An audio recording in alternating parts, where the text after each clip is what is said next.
ॐ नमो भगवते वासुदेवाय। ॐ नमो भगवते वासुदेवाय। ॐ नमो भगवते वासुदेवाय। यः स्वानुभावम् अखिलं श्रुतिसारमेकम् आध्यात्मदीपम् अतितीर्षितामृतमन्धम् संसारिणां करुणयः पुराणगुह्यम् तं व्याससूनम् उपयामि गुरुं मुनीनां। नारायणं नमस्कृत्य नरं चैव नरोत्तमं देवीं सरस्वतीं व्यासं ततो जयमुदीरये। श्रवणतां स्वकथा कृष्णा पुण्यश्रवणकीर्तिनः हृदयन्तस्थो हि अभद्राणि विदुनोति श्रुहितसताम्। नष्टप्रायेषु अभद्रेषु नित्यं भागवत सेवया भगवती उत्तम श्लोके भक्तिर्भवति नैष्टिकी। श्रवणतः श्रद्धया नित्यं गृणतश्च स्वचेष्टितम्। कालेन नातिदीर्घेण भगवान् विशते हृदि कृष्णाय वासुदेवाय देवकी नंदनाय च नंदगोपकुमाराय गोविन्दाय नमो नमः। नमः पंकजनाभाय नमः पंकजमालिने नमः पंकजनेत्राय नमस्ते पंकजांग्रिये। जय श्री कृष्ण चैतन्य प्रभु नित्यानंद श्री अद्वैत गदाधर श्रीवासादि गौर भक्ता वृंद। हरे कृष्णा कृष्णा कृष्णा हरे हरे हरे राम राम राम हरे हरे। हरे कृष्णा कृष्णा कृष्णा हरे हरे हरे राम राम राम हरे हरे। हरे कृष्णा कृष्णा कृष्णा हरे हरे हरे राम राम राम हरे हरे। हरे कृष्णा। सभी भक्तों का स्वागत है प्रातःकालीन श्रीमद् भागवतम के सत्र में। कल हमने श्लोक क्रमांक 10 को लिया था, दूसरा स्कंद अध्याय चौथा श्लोक क्रमांक 10। इसमें कहते कृपया इन सारे संशयप्रद प्रश्नों का वे निवारण कर दे, क्योंकि आप न केवल वैदिक साहित्य के परम विद्वान एवं अध्यात्म में आत्म सिद्ध हैं अपितु आप श्री भगवान के महान भक्त भी हैं। अतएव आप श्री भगवान के ही समान हैं। तो अपने गुरु से जो है वे अपने संशयों को क्लियर करें, अपने डाउट्स को क्लियर कर रहे हैं। आज हम श्लोक क्रमांक 11 और 12 को लेंगे, प्रयास करेंगे दोनों हो जाए। हरे कृष्णा।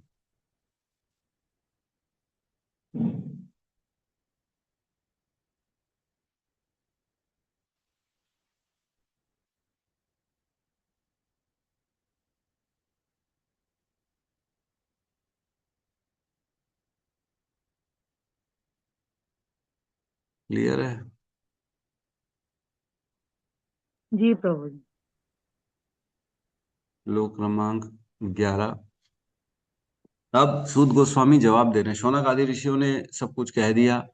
उन्होंने बोला कि हमें भी वो बातें सुनाइए जो परीक्षित महाराज और सुखदेव गोस्वामी के बीच में हुई हैं, हम भी वो सुनना चाहते हैं।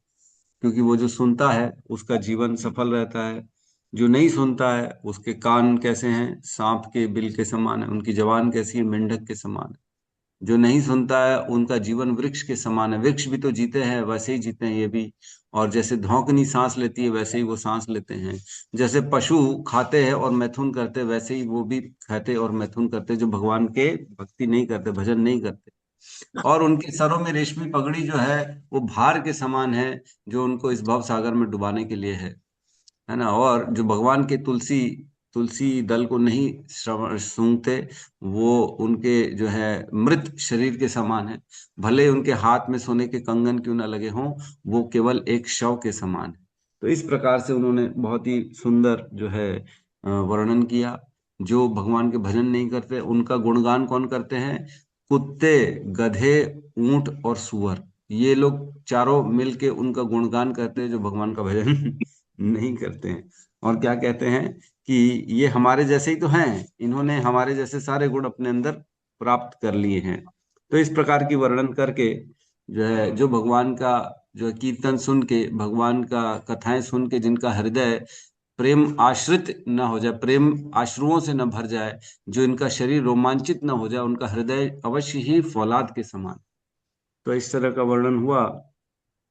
और कहते हैं कि अब हमें कृपया वही बातें बताइए जो सुखदेव गोस्वामी और महाभागवत परीक्षित महाराज, दोनों महाभागवत है, सुखदेव गोस्वामी और परीक्षित महाराज दोनों महाभागवत हैं, दोनों के बीच में और क्या चर्चा हुई वो बताइए। तब उसके उत्तर में सूत गोस्वामी बताते हैं कि परीक्षित महाराज की स्थिति, मनोस्थिति का वर्णन किया। फिर परीक्षित महाराज जब ने जो दो प्रश्न पूछे वो बताते कि दो प्रश्न क्या पूछे उन्होंने।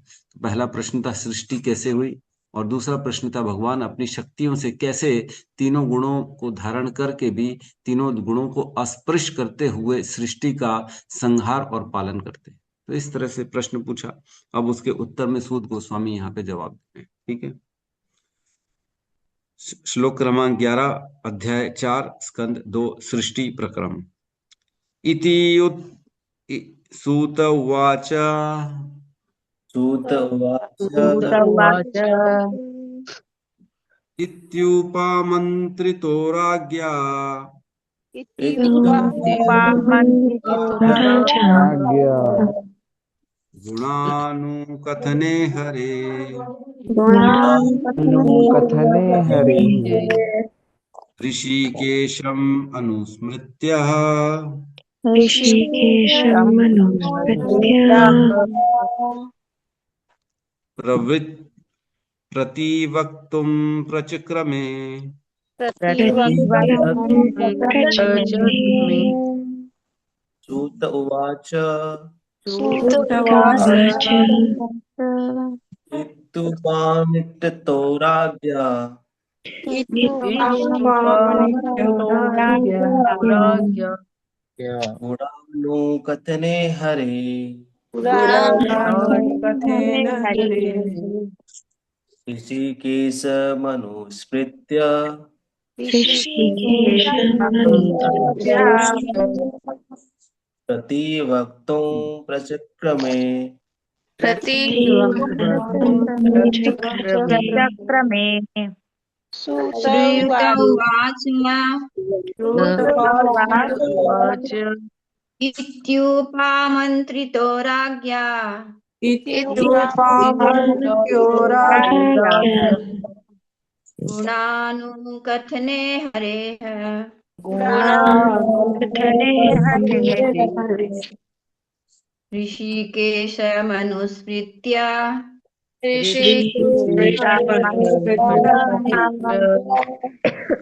प्रतिवक्तुं प्रचक्रमे। प्रतिवक्तुं चक्रमे। श्रुत्वाच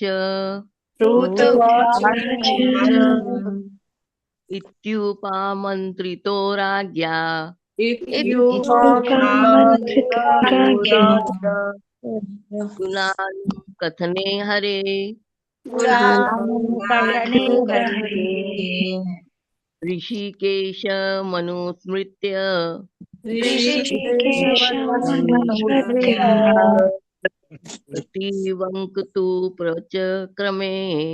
प्रतिवक्तुं हरे सूत उवाच सूत इत्युपमन्त्रितो राज्ञा इत्युपमन्त्रितो राज्ञा गुणानुकथने हरे ऋषिकेशमनुस्मृत्य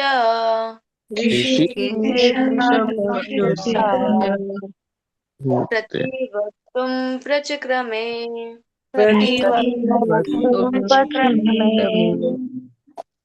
हाँ। सूत गोस्वामी ने कहा, श्रील सूत गोस्वामी ने कहा, जब राजा ने श्रील सुखदेव गोस्वामी से इस प्रकार प्रार्थना की कि वे श्री भगवान की सृजनात्मक शक्ति का वर्णन करें, तो उन्होंने इंद्रियों के स्वामी भगवान श्री कृष्ण का ठीक से स्मरण किया और उपयुक्त उत्तर देने हेतु इस प्रकार बोले। ओम ज्ञानतिमिरन्धस्य ज्ञानांजन शलाकया चक्षुरुन्मीलितं येन तस्मै श्री गुरुवे नमः। श्री चैतन्य मनोभीष्टं स्थापितं येन भूतले स्वयं रूपः कदा मह्यं ददाति स्वपदान्तिकं।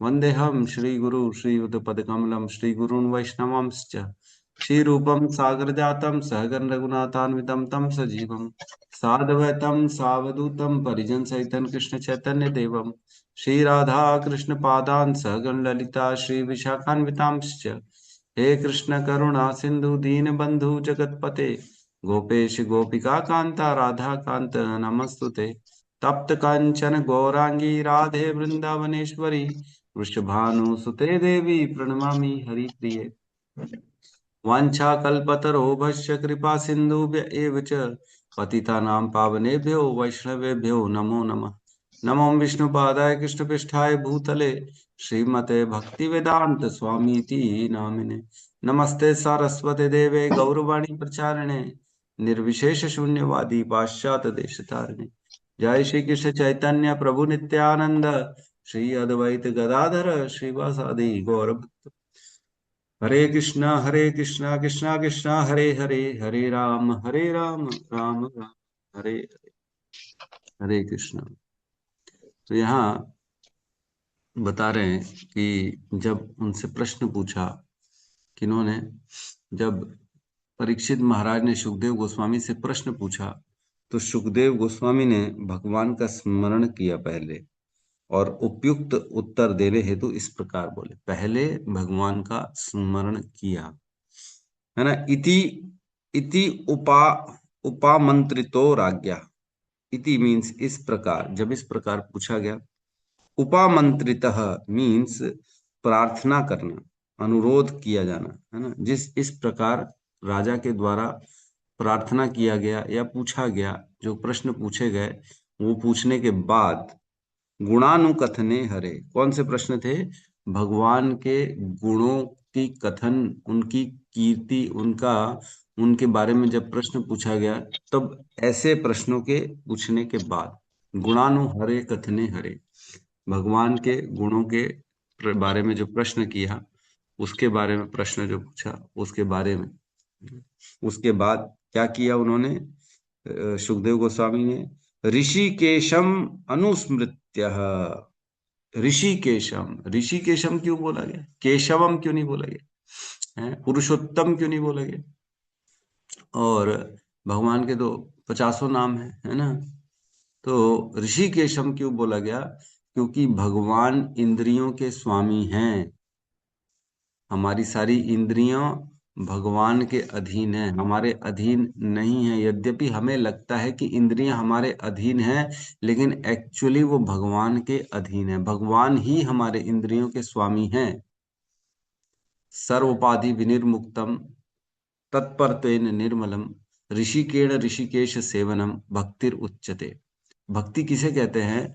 भक्ति उसे कहते हैं सर्व उपाधि विनिर्मुक्तम, जो सभी उपाधियों से परे हो जाए व्यक्ति। उपाधि मीन्स मैं एक डॉक्टर हूँ, मैं एक इंजीनियर हूँ, मैं एक पुरुष हूँ, मैं एक स्त्री हूँ, मैं एक स्कूल का हूँ, मैं गोरा हूँ, मैं काला हूँ, मैं शक्तिशाली हूँ, मैं निर्बल हूँ, या मैं इंडियन हूँ, मैं अमेरिकन हूँ। ये कोई भी उपाधि जो होती है ना, सर्व उपाधि विनिर्मुक्तम, उससे दूर हो जाना चाहिए व्यक्ति को, क्योंकि आत्मा की कोई उपाधि नहीं होती। आत्मा तो केवल भगवान का दास है। ममेव अंश जीव लोक जीव भूत सनातन मन षष्ठानि इंद्रियानि प्रकृति स्थानी कर्षति। जो हम हैं वो सारे के सारे कौन है? ममेव अंश जीव लोक, सारे के सारे जीव कौन है? भगवान के अंश। तो सारी आत्माएं, हम जीवात्मा क्या है? भगवान के अंश हैं और कुछ नहीं है हम। आत्मा की कोई उपाधि कैसे हो सकती है? कितने योनियों में गए थे हम। सपोज करो हम कुत्ते की योनि में जब गए थे, तब कोई उपाधि थी? क्या मानते थे अपने आप को? एक कुत्ता ही मानते थे। जब हम घोड़े के शरीर में गए, तब हम क्या मानते थे अपने आप को? घोड़ा ही मानते थे। अब मनुष्य के शरीर में आ गए तो अपने आप को तरह तरह की जो है उपाधियों से अपने आप के कंधों में स्टार लगा दिए, अपने लेबल के नीचे अनेक अनेक डिग्रियां लगा दिए। ओहो, M.Com, B.Com, CA, है ना, ये वो IAS। ये कब तक रहेगा साथ में? मृत्यु के बाद भी डिग्री लेके जाएंगे क्या साथ में? आत्मा को ले जाएंगे क्या कि भैया हम तो डॉक्टर थे, हम तो इंजीनियर? जब अगला जन्म होगा छोटा शिशु के रूप में, तो डॉक्टर की डिग्री कोई काम नहीं आएगी, फिर से ABCD पढ़ना पड़ेगा। अरे बोले पिछले जन्म में तो मैं डॉक्टर था प्रभु, अरे तो भैया इस जन्म में नहीं हो, अब तुम अब छोटे से बच्चे हो, अब ABCD पढ़ो दोबारा। तो उपाधियां कोई काम की नहीं होती। सर्व उपाधि विनिर्मुक्तम तत्पर तेन निर्मलम ऋषिकेण ऋषिकेश सेवनम। हमें हमारी इंद्रियों से इंद्रियों के स्वामी की सेवा करनी। ऋषिकेण ऋषिकेश सेवनम। जो ऋषिकेश हैं, हमारी इंद्रियां हमारे कंट्रोल में नहीं हैं। चश्मा लग गया मेरे को पढ़ते पढ़ते, कंट्रोल होता तो मैं चश्मा लगने क्यों देता अपनी आंखों में। मैं अपने पावर से ही आपकी रेटिना को ठीक कर देता, हटाओ चश्मा नहीं पर लगाना में। क्यों लग गया? क्योंकि ये मेरे कंट्रोल में नहीं। किसी किसी को सुनाई नहीं दे रहा है। अभी उस दिन आए थे हमारे पखानजूर के भक्त, एक माता जी को लेके आए थे, और बहुत ही छोटी 20 साल की होगी मेरे ख्याल से बेचारी, न सुन सकती न बोल सकती। देखो तो ऐसा लगता है कितनी शालीनता से बढ़िया टीका वीका लगा के और बहुत सुंदर ढंग से बैठी हुई है। लेकिन जब देखा, जब पता पड़ा कि ना वो बोल सकती ना सुन सकती, तो बड़ा आश्चर्यचकित हो गए। कान भी हैं, जब जीभा भी है, लेकिन बोल भी नहीं पा रही, सुन भी नहीं। क्यों हो रहा है ये? क्योंकि इंद्रियां हमारे कंट्रोल में नहीं है। ऋषिकेण वो सारे के सारे भगवान के कंट्रोल। तो कहाँ लगानी चाहिए इंद्रियों को? इंद्रियों को इंद्रियों के स्वामी की सेवा में ही लगाना चाहिए। आंखों को भगवान की सेवा में, कानों को भगवान की सेवा में, जिह्वा को भगवान की सेवा में, है ना, नाक को, घृणेन्द्रियों को भी भगवान की सेवा में, और स्पर्श इंद्रियों को भी भगवान की सेवा में। सारी इंद्रियों को, चाहे ज्ञान इंद्रियां हो, 5 ज्ञान इंद्रियां हैं, और 5 कर्म इंद्रियां हैं, हाथ पैर वाणी, है ना, और जनेनेन्द्रियां और गुदा। ये 5 हमारी ज्ञान कर्म इंद्रियां हैं, और 5 ज्ञान इंद्रियां हैं। 10 की 10 इंद्रियों को क्या करना चाहिए? हमको भगवान की सेवा में लगाना चाहिए। तो ऋषिकेश इसी कहाली इसीलिए कह रहे हैं कि उन्होंने अपने इंद्रियों के स्वामी को ठीक से स्मरण किया, और अनुस्मृत्य, ठीक से स्मरण करना, अच्छे से, अनुस्मृत्य अच्छे से स्मरण करते हैं, है ना। तो अब इसमें हम चर्चा करते हैं, आगे श्लोक को पहले चर्चा कर लेते हैं। प्रतिवक्तुम प्रचक्रमे। तो प्रतिवक्तुम, उसके बाद उन्होंने स्मरण करके उत्तर देना स्टार्ट किया। प्रतिवक्तुम, फिर उसका जवाब देना चालू किया, अच्छे से प्रति उत्तर दिया। प्रचक्रमे मीन्स प्रारंभ किया विथ ऑल फॉर्मेलिटीज। प्रचक्रमे मीन्स डायरेक्ट स्टार्ट नहीं कर लिया। जो भी औपचारिकताएं होती हैं, उन औपचारिकताओं को ध्यान में रखकर स्टार्ट किया। जब भी कोई हमसे मिलता है तो औपचारिकता होती है कि नहीं, उसको पहले प्रणाम करें, उसका वेलकम करें, उससे आदर करें, उससे पूछें आप कैसे हैं, ठीक है, पानी लेंगे, जल लेंगे, बैठिए, आइए, स्थान ग्रहण करिए। उसके बाद काम की बात करते हैं कि सीधा कोई गेट पे आ गया, अरे सुनो तो, या आपने ऐसा ऐसा किया, आपने ये किया, आपसे ये काम है, ऐसे नहीं करते। एक फॉर्मेलिटी होती है, एक ढंग से, जो वैष्णवों का सदाचार होता है, उस सदाचार के नियमों के तहत उसको बुलाया जाता है, बिठाया जाता है, जलपान कराया जाता है, उसके बाद अपनी बात करी जाती है। तो प्रचक्रमे, तो प्रचक्रमे क्या है? तो यहाँ पे वो अपने गुरुओं को याद करेंगे, अपने भगवान को याद करेंगे, उसके बाद बोलेंगे। क्या हम लेक्चर देने के पहले भगवान को याद करते कि नहीं करते? बेसिकली यहाँ कह रहे हैं मंगलाचरण किया उन्होंने, बेसिकली इन शॉर्ट बोला जाए तो। अब इतना टाइम के बाद जो है सुखदेव गोस्वामी अब मंगलाचरण कर रहे हैं, जबकि परीक्षित महाराज ने पहले कैंटो के आखिरी में ही उनसे प्रश्न पूछ लिया था, जिसका उत्तर भी दूसरे कैंटो के शुरुआत में दे दिया। पहला दूसरा तीसरे अध्याय, आधे तीसरा अध्याय तक सुखदेव गोस्वामी ने उत्तर दिया, लेकिन मंगलाचरण करना भूल गए। सुखदेव गोस्वामी ने मंगलाचरण अभी तक किया नहीं है, जबकि सूत गोस्वामी ने पहले ही कर लिया था। पहले कैंटो के तीसरे अध्याय के 38वें नंबर श्लोक में क्या कहते हैं सूत गोस्वामी? पहले 1.3.38 उसमें कहते हैं, जो अपने हाथ में रथ का चक्र धारण करने वाले श्री भगवान के चरण कमलों की निष्कपट, अबाध एवं अनुकूल सेवा करता है, वही इस जगत के सृष्टा की पूर्ण महिमा, शक्ति तथा दिव्यता को समझ सकता है। भगवान के बारे में बोलना है तो भगवान के बारे में जानना तो पड़ेगा ना। कौन जान सकता है भगवान के बारे में? जो भगवान का निष्कपट, अबाध मतलब निरंतर, और अनुकूल सेवा करता है उनके चरणों की, तभी वह भगवान की शक्ति और दिव्यता को समझ सकता है। चाहे सुनने वाला हो चाहे बोलने वाला हो, अगर भगवान के बारे में समझना है, एक चीज होती है जानना अलग होता है और समझना अलग होता है। जानते तो हम अमेरिका को हैं, लेकिन हम समझते हैं क्या, कैसे लोग हैं वहां पे, क्या करते क्या नहीं करते। वहां तो जाएंगे तभी पता पड़ेगा ना। सुना तो बहुत कुछ है, बांग्लादेश में ये हो रहा है वो हो रहा है, नरसंहार हो रहा है, वहां मारा जा रहा है हिंदू को, जान रहे हैं।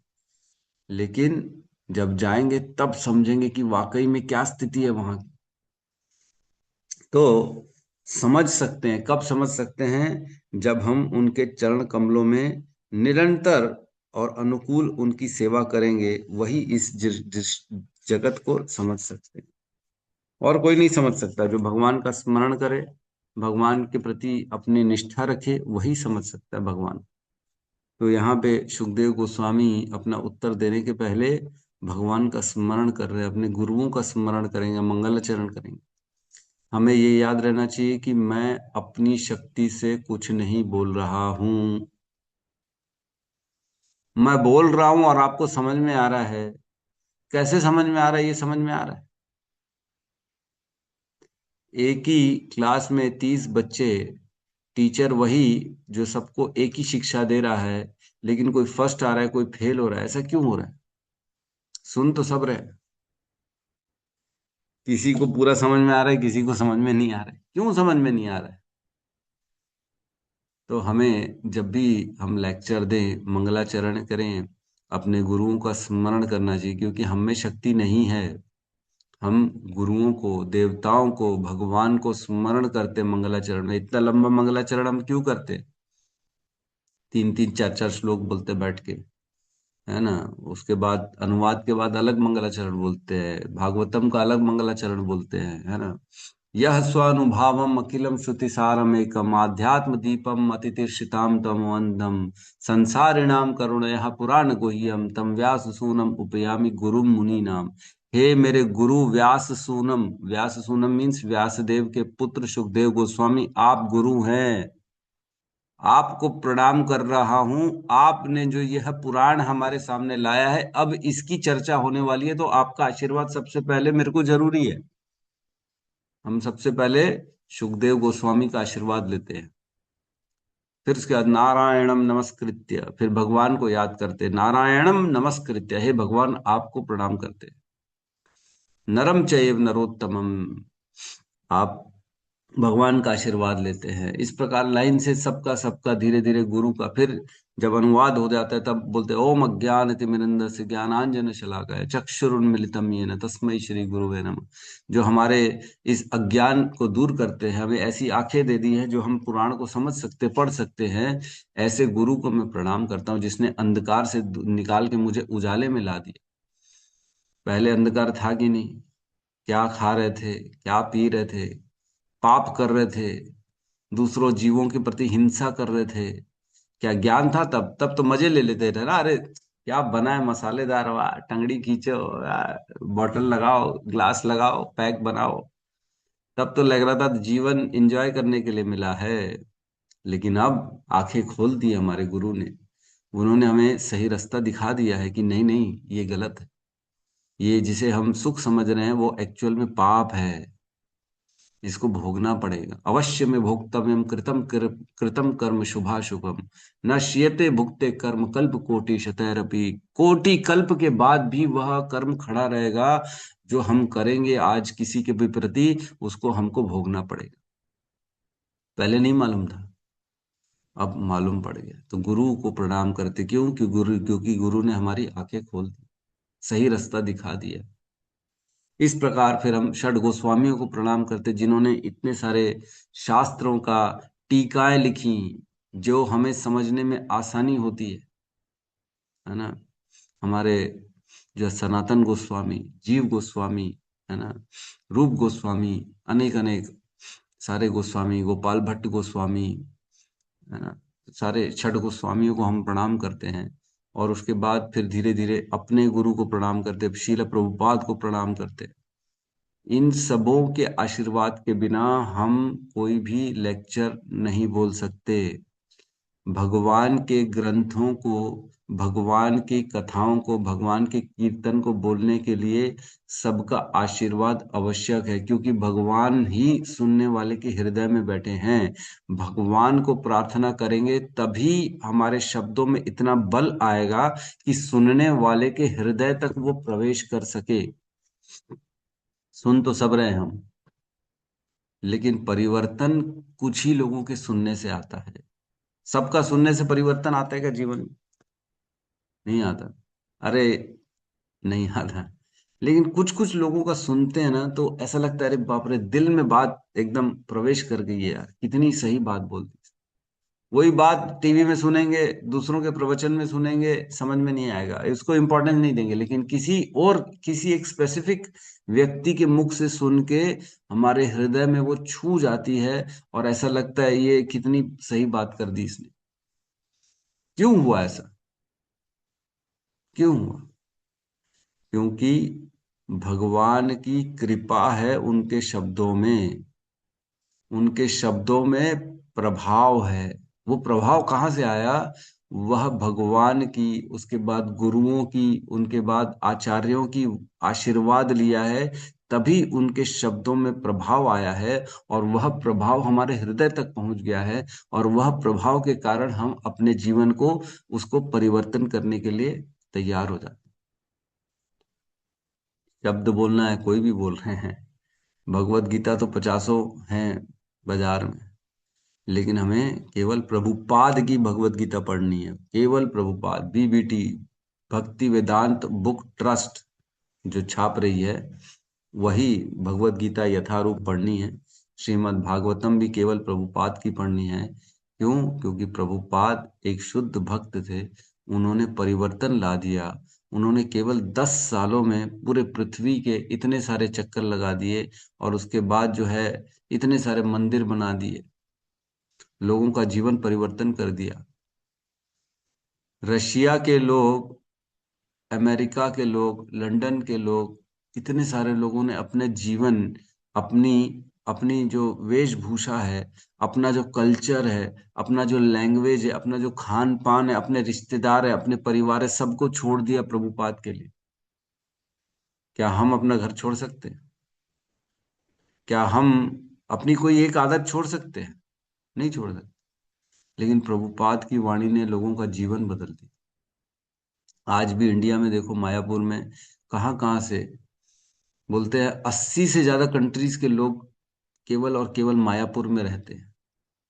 और वहां पे एक ही जगह में रह के सब के सब केवल और केवल प्रभुपाद के नियमों को फॉलो करके मंदिर में सेवा करते हैं।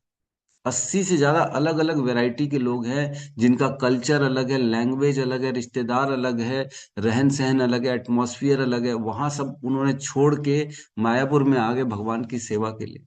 ये इतनी शक्ति किसमें है? प्रभुपाद के वचनों में। प्रभुपाद ने लोगों को विवश कर दिया कि सब छोड़, सब।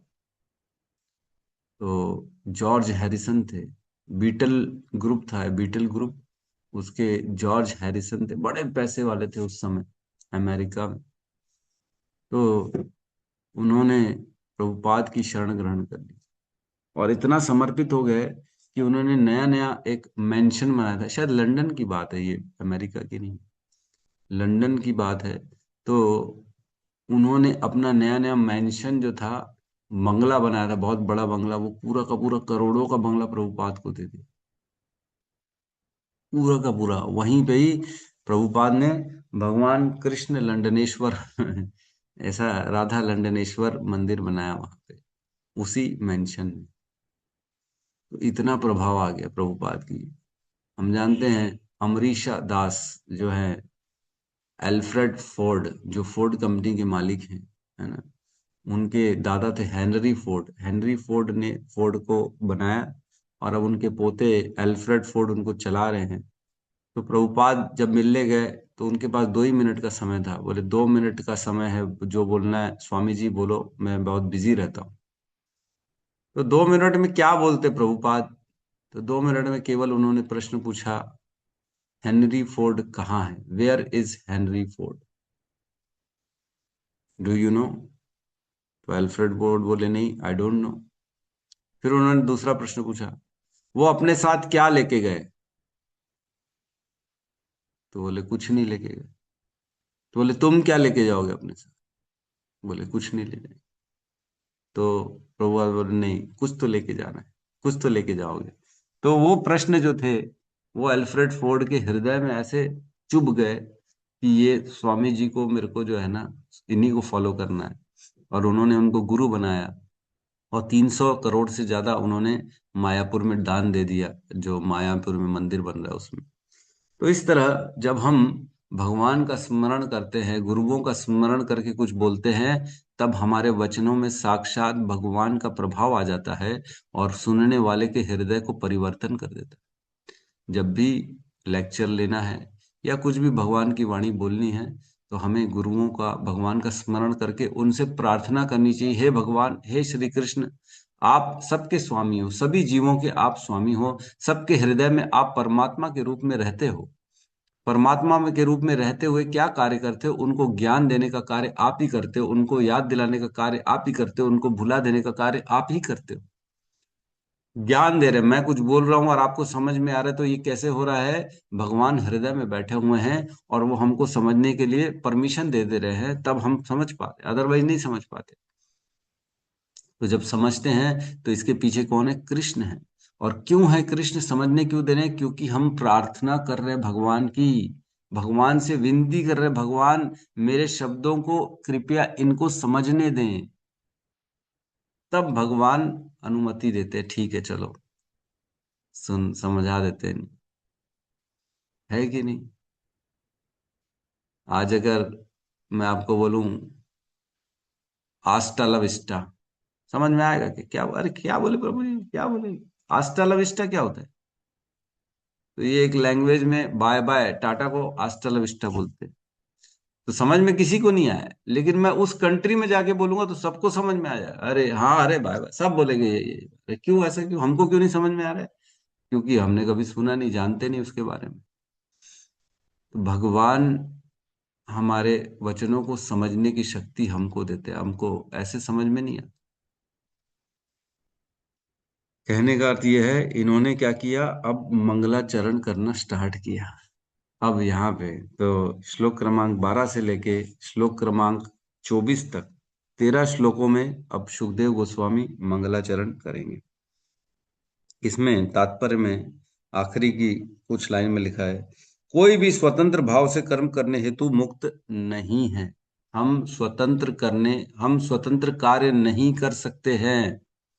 यद्यपि हमें लग रहा है कि मैं काम कर रहा हूँ, ओहो मैं तो अपनी मर्जी से डिसीजन ले रहा हूँ, मैं तो अपने हिसाब से काम कर रहा हूँ, लेकिन ऐसा नहीं है। हम गुणों के अधीन हैं। काल कर्म गुणाधीनो देहो अयम पंच भौतिकम, कथम अन्यस्तु गोपायेत सर्पग्रस्तो यथा परम। काल कर्म गुणाधीनो, काल के अधीन है, कर्म के अधीन है और गुणों के अधीन है हम। यद्यपि हमें पता ही नहीं पड़ता है ना। काल कर्म गुणाधीनो देहो अयम पंच भौतिकम, ये जो शरीर है हमारा पंच भौतिक तत्वों से बना है, भूमि गगन अग्नि वायु जल तो आकाश। इस प्रकार हम जो है 5 तत्वों के बने हैं। और काल कर्म गुणाधीनो, काल कर्म और गुणों के अधीन है हम। कथम अन्यस्तु गोपाये, तो फिर कैसे तुम सोच रहे हो कि तुम दूसरों की रक्षा कर लोगे? लगता है ना मैं परिवार की रक्षा करूंगा, मैं मित्रों की रक्षा करूंगा, मेरे में बल है, मेरे में शक्ति है, मैं बचा लूंगा ना। प्रॉब्लम तो आने दो, मैं दिखा दूंगा मैं कितना शक्तिशाली हूँ। अरे तुम खुद ही काल के अधीन हो, तुम खुद ही कर्म के अधीन हो। तुम्हारा ही अगर हार्ट फेल हो जाएगा, तुम्हारा ही बीपी आ जाएगा, तुमको ही चक्कर आ जाएगा, तुमको ही पैरालिसिस आ जाएगा, तो तुम क्या दूसरों की रक्षा करोगे? कथम अन्यस्तु गोपा, ये नहीं रक्षा कर सकते तुम किसी की। क्यों नहीं कर सकते? सर्पग्रस्त तो यथा परम, क्योंकि तुम स्वयं सर्प के मुंह में फंसे हुए, सांप के मुख के अंदर रोज धीरे धीरे धीरे धीरे हम निगलता जा रहा है। सांप कौन सा? काल रूपी सांप हमारे को जकड़ लिया है। रोज हर दिन जैसे एक दिन निकला, उतना हमारी आयु एक दिन कम हो गई हमारे जीवन से।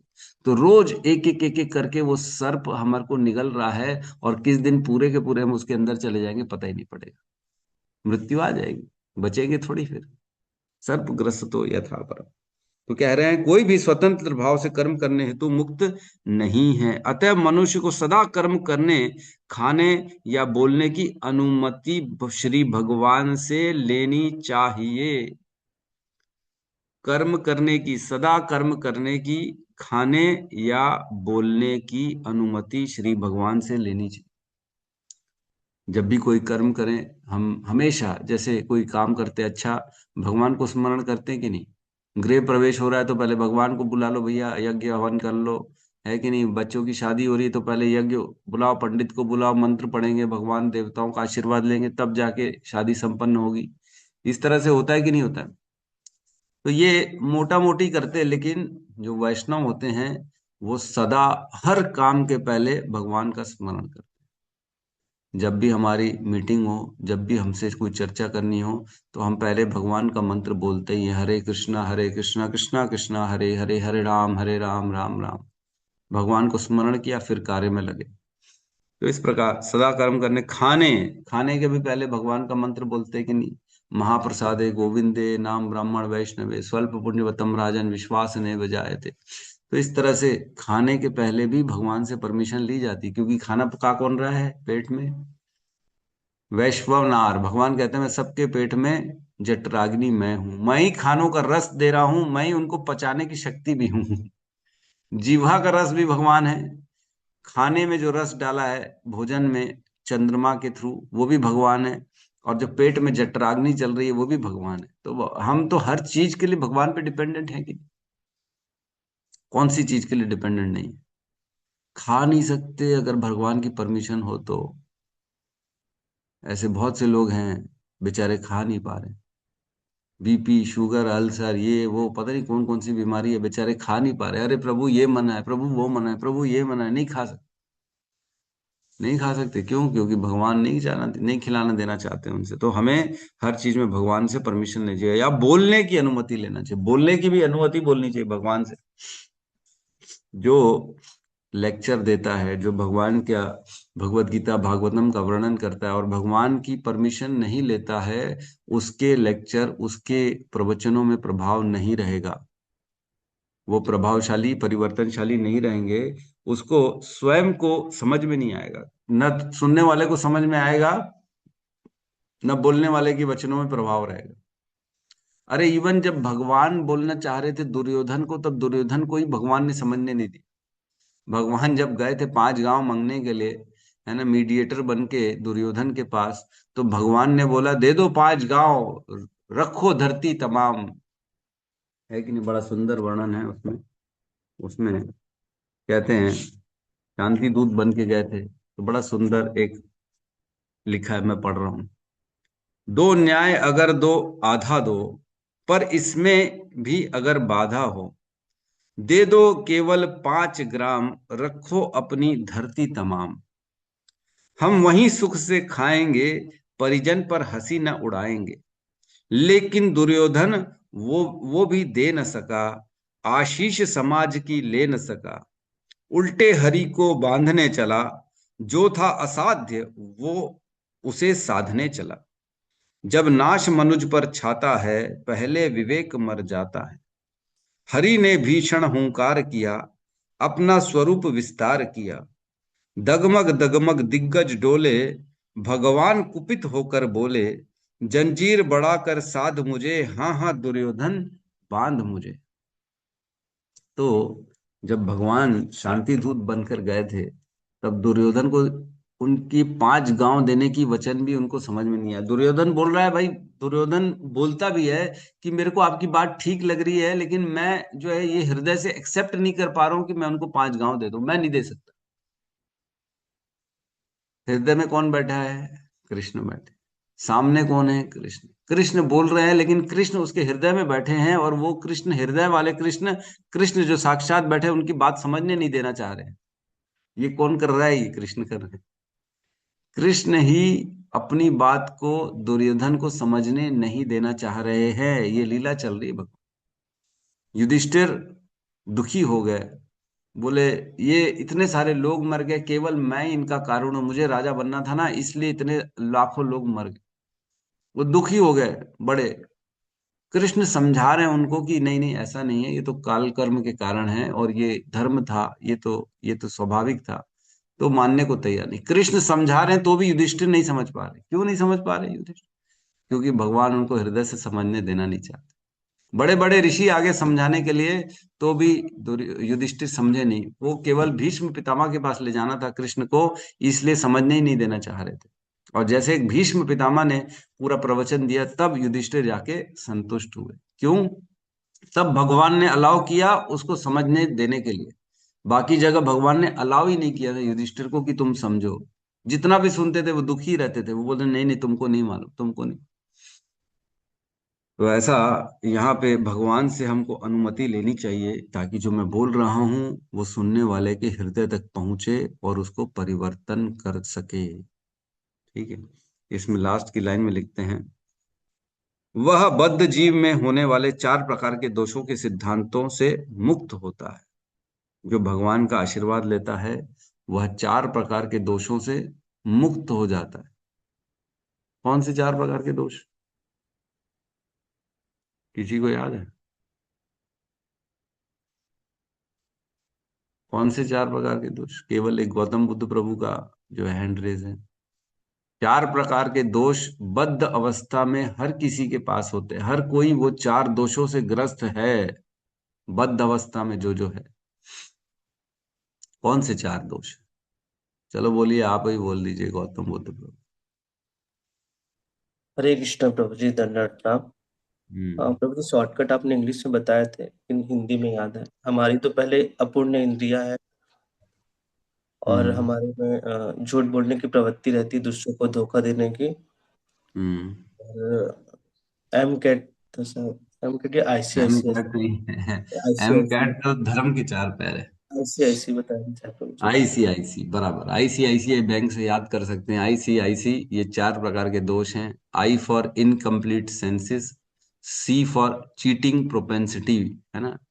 और दूसरा आई फॉर इल्यूजन, हमेशा भ्रम में रहते हैं। और चौथा आई जो होता है वो होता है कमिटिंग मिस्टेक्स। हम हमेशा, हम त्रुटि हमसे होती है, मिस्टेक होती ही है।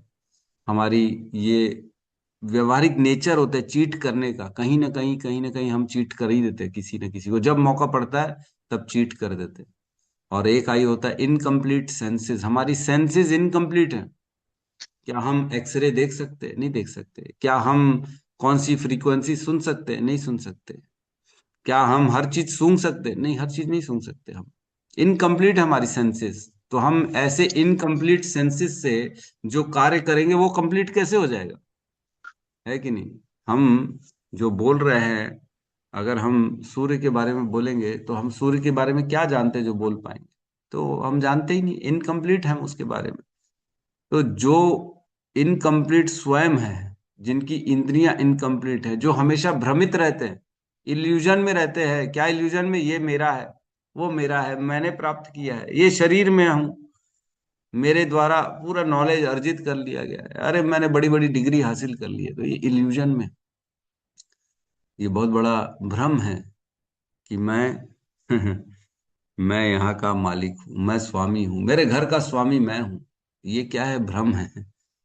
जब घर से निकाल दिए जाएंगे तब पता पड़ेगा, ये भ्रम निकल जाएगा, टूट जाएगा, तब बड़ा रोएंगे, ओहो ये क्या हो गया मेरे साथ। तो भ्रम में नहीं रहना चाहिए व्यक्ति को। 4 दोष जो होते हैं वो हर व्यक्ति में पाए जाते हैं। IC, illusion, incomplete senses, cheating propensity और कमिटिंग मिस्टेक। ये 4 बद्ध अवस्था की चीजें हैं। तो इन 4 बद्ध अवस्थाओं के कारण हम अपने इंद्रियों से, अपनी शक्ति से कुछ भी बोलने में असमर्थ हैं। लेकिन जो गुरुओं के द्वारा, शास्त्रों के द्वारा जो बताया गया उसको हम बोल सकते, क्योंकि वो कंप्लीट है। वो किसने लिखा है?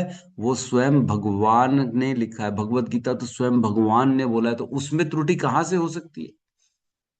श्रीमद् भागवतम वेद व्यास जी ने संकलित किया है।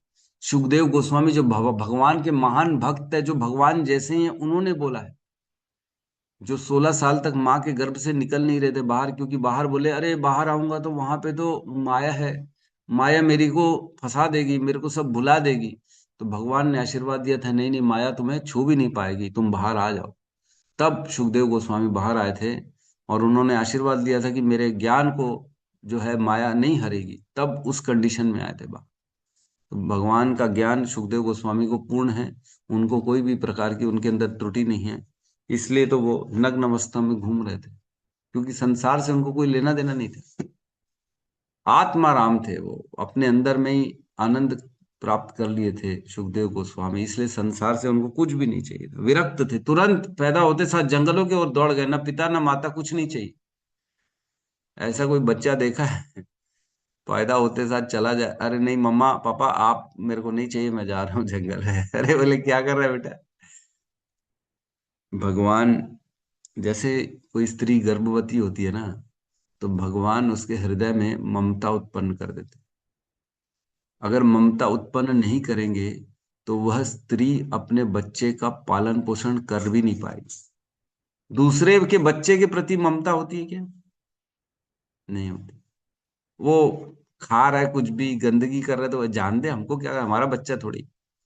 लेकिन अपना बच्चा होता है तो हृदय में पेन उत्पन्न हो जाता है, दर्द होता है, अरे ये मेरा बच्चा ऐसा क्यों कर रहा है, मेरे बच्चे को देखो ना, देखो देखो बुखार आ गया, इसको चेक करो, चलो डॉक्टर के पास ले चलो, रो रहा है, सुबह से रो रहा है मेरा बच्चा। तो जो दर्द उत्पन्न होता है ये भगवान उत्पन्न करा देते हैं हमारे हृदय के अंदर, ममता कर देते हैं उत्पन्न, तभी बच्चों का पालन पोषण माता करती है, नहीं तो नहीं करती माता। तो भगवान हमारे हृदय में रह के सारे कार्य खुद ब खुद करा देते हैं। बस ये है कि हमें भगवान की शरणागति करनी है, उनको याद करना है हर कार्य के पहले, और उनसे परमिशन लेनी चाहिए, उनसे प्रार्थना करनी चाहिए कि हे प्रभु, जो मैं कार्य करना चाह रहा हूँ इसको आप संपन्न करा दीजिए, यथा मेरे में शक्ति नहीं है लेकिन आप कृपा करेंगे तो यह संपूर्ण और सफल हो जाएगा। इस तरह से भगवान की प्रार्थना करनी चाहिए।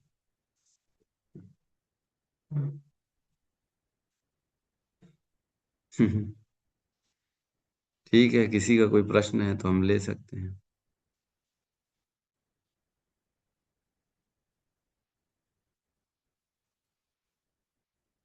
मंगलाचरण करने का एक और उद्देश्य रहता है कि मंगलाचरण हम करते हैं तो हमारा उद्देश्य रहता है कि किसी भी प्रकार का विघ्न ना आए इस कार्य।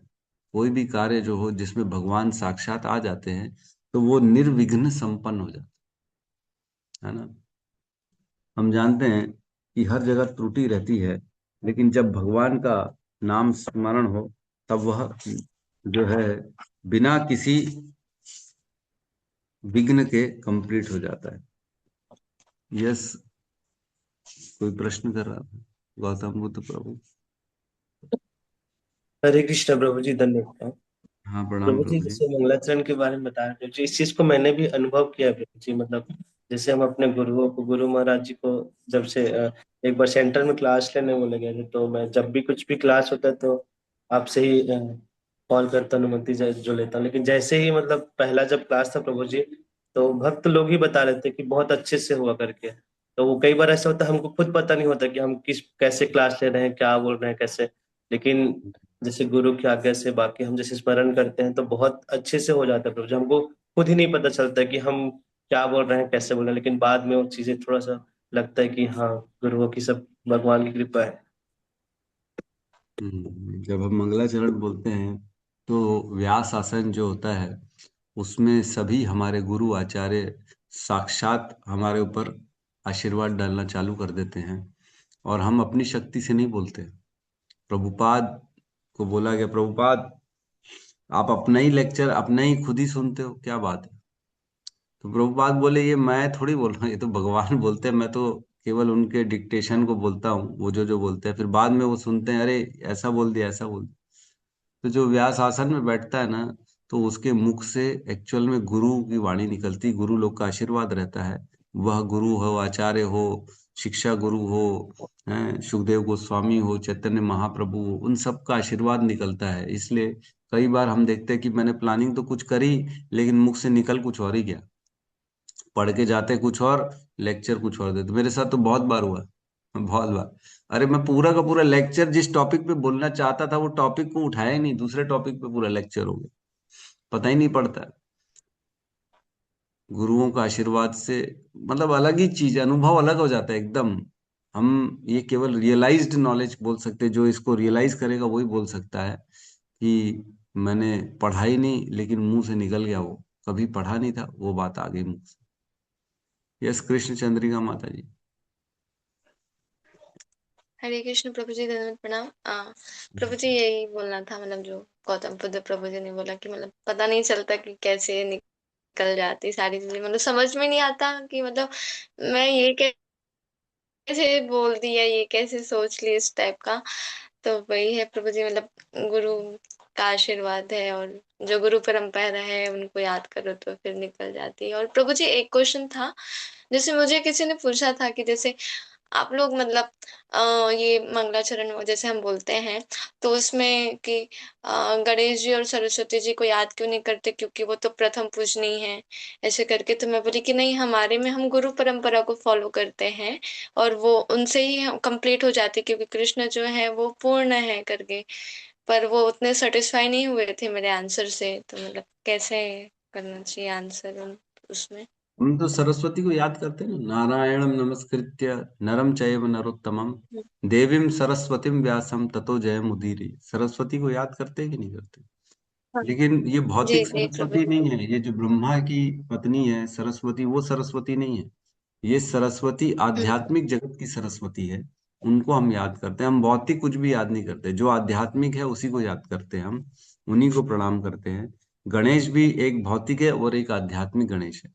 हर मनवंतर में गणेश बदल जाते हैं, कभी कभी उनके हाथी का सर हो जाता है, कभी चतुर्भुजी गणेश हो जाते हैं, कभी किसी मनवंतर में कुछ और गणेश बन जाते हैं। तो हर मनवंतर में गणेश अलग हो जाते हैं, हर मनवंतर में सारे देवता चेंज हो जाते हैं, हमको मालूम है। लेकिन हम जो शास्त्र है वो आध्यात्मिक जगत में रहने वाले सरस्वती और इनकी पूजा करते हैं हम, लोकल इनकी नहीं करते, भौतिक की नहीं करते। तो जी प्रभु। वैसे तो आपने एकदम सही उत्तर दिया कि जो है भगवान पूर्ण है, और केवल भगवान का स्मरण करने से हर कोई संतुष्ट हो जाता है, हर देवी देवता हो, हर कोई संतुष्ट हो। गुरु भी यही चाहता है ना, मेरा शिष्य भगवान की शरणागति करे, यही तो सिखाता है गुरु। और तो भगवान की अगर याद करेंगे तो क्या बुरा। लेकिन परंपरा हमको ये सिखाती है कि जिससे ज्ञान मिला है उसको पहले पूजना चाहिए, तो पहले गुरु फिर बाद में भगवान। धीरे धीरे हम ऐसे ऊपर बढ़ते, पहले ओम अज्ञान तिमिरंधस्य ज्ञानांजन चला गया, पहले हम गुरु को याद करते हैं, फिर उसके बाद हमारी जो परंपरा है गोस्वामी उनको याद करते हैं, मनोभीष्टम। तो हम मनोभीष्ट जो हमारे गुरु आचार्यों को उनको याद करते हैं, षड गोस्वामियों को याद करते हैं, उसके बाद कृष्ण में पहुंचते हैं, है ना, कृष्णाय वासुदेवाय देवकी नंदनाय। तो इस प्रकार हम धीरे धीरे ऊपर जाते हैं। पहले जिससे शिक्षा ली उसको प्रणाम करना चाहिए, फिर उसके ऊपर जो है, फिर उसके ऊपर जो है प्रभुपाद, फिर उसके ऊपर षड गोस्वामी, उसके ऊपर चैतन्य महाप्रभु, फिर कृष्ण, ऐसे हमको ऊपर तक जाना है। सबको प्रणाम करके फिर अपने प्रवचन को स्टार्ट करना चाहिए। जी यस, प्रभु जी, हरे माधुर्य लीला कृष्ण। माता जी। हरे कृष्ण प्रभु जी, दंडवत प्रणाम। ये तो हाँ माता आपने जी। सही बोले प्रभु जी कि किसी किसी के जैसे हम अगर सुनते हैं लेक्चर तो हमको वो एकदम अंदर तक जाता है और वो फॉलो करते हैं हम। ये तो सही बात है प्रभु। जैसे आपका भी लेक्चर सुनते हैं तो वाकई में वो फॉलो हम करते हैं, और इतना ज्यादा एकनिष्ठ हो जाते हैं जब भी सुनते हैं तो बस ऐसा लगता है कि हाँ बस सुनते रहो, आपका लेक्चर बहुत अच्छा लगता है। तो ये तो सही है, और शुद्ध भक्त के मुंह से अगर हम सुनते हैं तो वो चीज अपने जीवन में असर भी करता है। जैसे भागवत भी अगर हम सुनते हैं, इतने सारे हम भागवत सुनते हैं, कभी आज तक कभी हम फॉलो नहीं किए, लेकिन जब हम इस्कॉन से मतलब एक शुद्ध भक्त के इस मुंह से सुनते हैं, जैसे अभी हमने जो भागवत कथा सुने हैं, तो वो भी सुनने के बाद ऐसा होता है कि हाँ वो सुन के कितनी सारी चीजें, छोटी छोटी चीजें इतनी अच्छी प्रभु जी से हमें पता चली कि जो हमारे रोज के जीवन में वो काम आ जाएगा। जैसे छोटी छोटी चीजें, जैसे मैं अगर बोलूँ तो हमारे जो जितनी सारी उन्होंने एक एक चीजें जो बताया, वो हम लोगों को पता भी नहीं था। हम जब बुक पकड़ पढ़ के जो आरती भी, नरसिंह आरती भी करते थे, तो उन्होंने बताया कि नरसिम्हा हम बोलते हैं, कहीं कहीं पे नरसिंहो लिखा है। तो जैसे हरे कृष्ण महामंत्र, हम क्यों हर हर चीज के बाद हम हरे कृष्ण महामंत्र क्यों बोलते हैं, कि हमारी गलतियां सब कटती है। तो ये सारी चीजें जो है एक शुद्ध भक्त के मुंह से सुनने के बाद ही हम उसको फॉलो करते हैं। तो ये आप बिल्कुल सही बोल रहे हैं, मतलब वाकई में ऐसे ही है। और बस मेरा क्वेश्चन ये था कि मंगलाचरण जो हम करते हैं, तो हम जो अभी जो हम भागवत पढ़ते हैं तो मंगलाचरण करते हैं, तो हम जब भगवान की सेवा करते हैं या पूजा करते हैं तो उसमें भी तो मंगलाचरण हमको करना चाहिए कि नहीं प्रभु जी? मतलब डेली हमको मंगलाचरण ऐसे भी तो करना ही चाहिए ना। हाँ देखो, भगवान की सेवा होती है, उसमें भी हम पहले भगवान को प्रणाम करते हैं। और जो हो रहा है वो भगवान एक्चुअल में, देखो वैष्णव जो होता है ना, वो तो अपने सारे कार्य, हर काम, अभी लिखा ना, इसी तो जो पैराग्राफ, लास्ट पैराग्राफ था, उसमें मैंने क्या पढ़ा था, कोई भी स्वतंत्र भाव से कर्म करने हेतु मुक्त नहीं है, अतः मनुष्य को सदा सदा कर्म करने, खाने या बोलने की अनुमति श्री भगवान से लेनी चाहिए। तो भगवान की सेवा जब करते हैं तो हम पहले अपने हाथ पैर धोते हैं, पहले भगवान के सामने शुद्ध होके हाथ जोड़ के खड़े होते हैं कि हे भगवान, मुझे परमिशन दीजिए और मैं आपकी सेवा कर सकूं, और मेरी सेवा को आप स्वीकार करिए। तब भगवान को हाथ लगाना चाहिए, नहीं तो नहीं लगाना चाहिए। तो पहले ये, मंगलाचरण करके ही करना हाँ चाहिए ना। हाँ, मंगलाचरण मतलब भगवान को याद कर लिया और उनको बोला कि हे भगवान, आप ही कार्य कराने वाले हैं, मेरे हाथ पैर में तो शक्ति नहीं है, मेरी बुद्धि नहीं है, मैं लेकिन यथा अपने गुरुओं के ज्ञान के द्वारा आपकी सेवा करने का प्रयास कर रही हूँ, कृपया मुझे शक्ति दीजिए और मेरे कार्यों को सफल करिए, और मेरे इस कार्यों से प्रसन्न होइए, संतुष्ट होइए, क्योंकि मैं बद्ध अवस्था में हूँ, गलती त्रुटि मेरे से हो जाती है, लेकिन मैं जैसी भी हूँ, जो भी हूँ, आप ही की अंश हूँ, मैं आप ही की पुत्री हूँ, आप ही की बच्ची हूँ। जितना ज्ञान अभी तक मुझे मिला, मैं उस ज्ञान के हिसाब से आपकी सेवा करना चाहती हूँ, कृपया त्रुटि हो तो उसको आप इग्नोर कर लीजिए, मुझे क्षमा कर दीजिए और मेरी सेवाओं को स्वीकार करिए। इस तरह से हमेशा हमेशा प्रार्थना करनी चाहिए। मैं भी जब ऑल्टर में जाता हूँ भगवान की, तो हमारा ये फिक्स है, भगवान को हम जैसे ही सारे कार्य कर लेते हैं तो प्रार्थना करते हैं, भगवान मुझसे कोई गलती हो, त्रुटि हुई हो तो क्षमा कर देना, मैं आप ही का पुत्र तो हूँ, आप ही का दास हूँ, मैंने यथाशक्ति, यथा बुद्धि, यथा योग्यता आपकी सेवा करी है, कोई त्रुटि हो तो उसको आप क्षमा कर दीजिए। तो इस तरह से एक मंत्र भी आता है जिसमें हम बोलते हैं मंत्र से तंत्र से भेदम, जिसमें है ना, काल गुण इन सब में भेद है, इन सब में कहीं ना कहीं त्रुटि है, लेकिन जहाँ हरे कृष्ण महामंत्र का उच्चारण होता है तो सारे के सारी त्रुटियां खत्म हो जाती, सारे के सारे वो जो बद्ध जो भी जो गलतियां हैं वो सारी की सारी खत्म हो जाती हैं, केवल भगवान का नाम स्मरण करने से। तो इस प्रकार भगवान का स्मरण जहाँ करेंगे, वहां के सारे जो है प्रॉब्लम खत्म हो जी प्रभु जी, हरे कृष्ण धन्यवाद। जाएंगे। यस, कोई और भी था, हैंड रेस कर रहा था।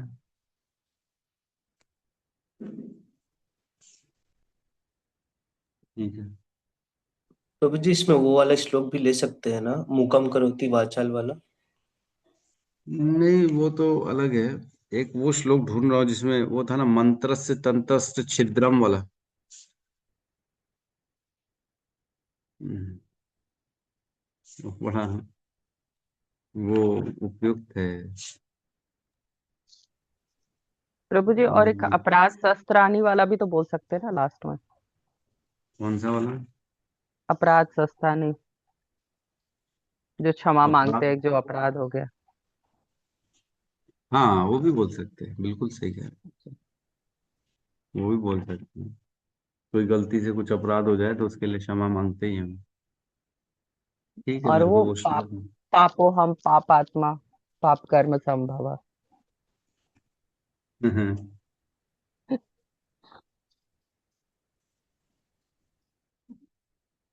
कौन सा श्लोक बताइए पूरा, मेरे को याद नहीं है। जी, पापो हम पाप पाप पापो हम पापात्मा, पाप कर्म संभव, त्राहि माम पुंडरीकाक्ष सर्व पाप हरो Hari. Yes yes yes yes, सर्व पाप हरि। यस यस, ये भी बोल सकते हैं। जी प्रभु जी। ठीक है। तो अब सब जो है, हाँ ये मिल गया, 8.23.16, 8:23:16, इसमें कह रहे हैं, मंत्रस्य तंत्रस्य छिद्रम देश काल अर्ह वस्तुतः सर्वम करोति निश्छिद्रम अनुसंकीर्तनम तवः। मंत्रों के उच्चारण तथा कर्म कांड के पालन में त्रुटियां हो सकती हैं, देश काल व्यक्ति तथा सामग्री के विषय में भी कमियां रह सकती हैं, किंतु भगवान, यदि आपके पवित्र नाम का कीर्तन किया जाए तो हर वस्तु दोष रहित बन जाती। भगवान के नाम से हर वस्तु दोष रहित रहती है। हम तभी बोलते हैं ना, ओम पवित्रो पवित्रो वा सर्वस्तम गतोपि वा ये स्मरेत पुंडरीकाक्षम स बाह्य अभ्यंतर शुचि।